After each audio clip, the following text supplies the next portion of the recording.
sur l'Académie de Guyane, pour vous la décrire très rapidement, donc on a à peu près 80 000 élèves, et 80 000 élèves qui sont répartis sur l'ensemble du territoire, c'est assez bien maillé, avec une spécificité en Guyane qu'on a l'île de Cayenne, qui a une éducation et une structure qui est quasiment métropolitaine, et puis on a des sites autour qui sont parfois très éloignés, Saint-Laurent-du-Maroni, Saint-Georges de l'autre côté, de l'Oyapock, et puis il y a des sites très isolés, et c'est une caractéristique de la Guyane.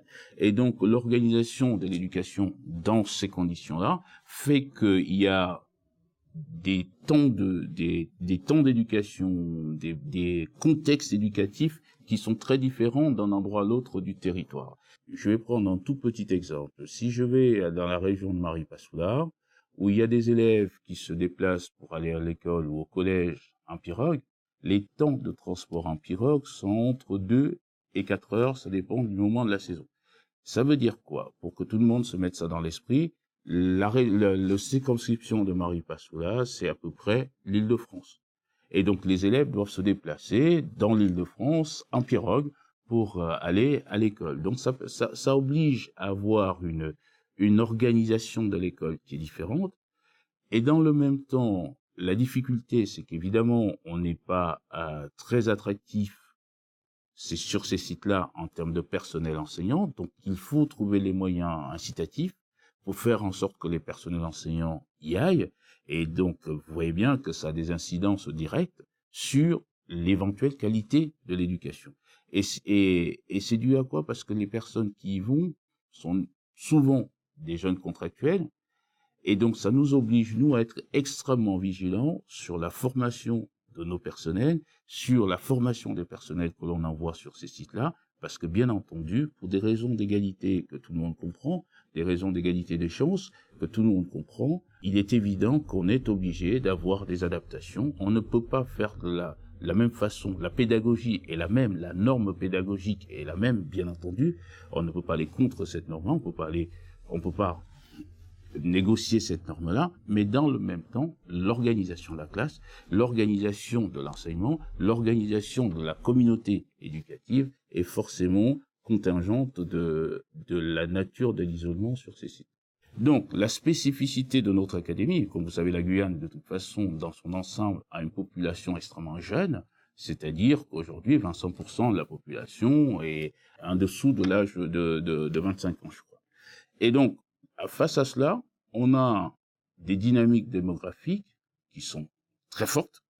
Donc, là aussi, c'est-à-dire que les flux, chaque année, d'arrivée dans les écoles sont importants. Et évidemment, il faut organiser cela. Il faut organiser cela avec aujourd'hui une grosse difficulté qui est due à cette croissance démographique, qui sont les capacités d'accueil dans les établissements.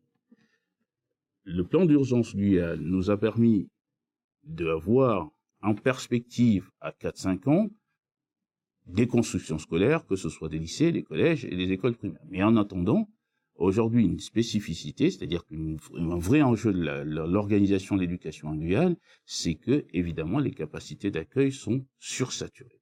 Et donc, on a une croissance démographique, on a des capacités d'accueil qui sont limitées, qui seront, sans doute, puisqu'on a les financements pour dans quelques années, mais il faut gérer la transition, et cette transition-là est aujourd'hui complexe. Donc, on a un problème de croissance démographique forte, qui est un problème sur les effectifs, mais qui est une chance pour la Guyane dans le futur. Et dans le même temps, on a la question de l'isolement, qui sont nos deux enjeux majeurs dans notre académie, avec une population très jeune, mais qui parfois vit dans des endroits qui sont difficilement accessibles par les moyens de transport normaux. Le projet, le dispositif Raconte ta ville, il est extrêmement bienvenu en Guyane. Les élèves de Guyane, comme tous les élèves dans l'ensemble de la France, ou tous les élèves dans le monde, ont besoin de connaître leur territoire. Ils ont besoin d'intégrer leur propre territoire dans leurs propres dynamiques individuelles, y compris professionnelles plus tard. Quand je suis arrivé en Guyane, je me suis rendu compte que l'histoire et la géographie de la Guyane n'étaient pas enseignées aux élèves de Guyane.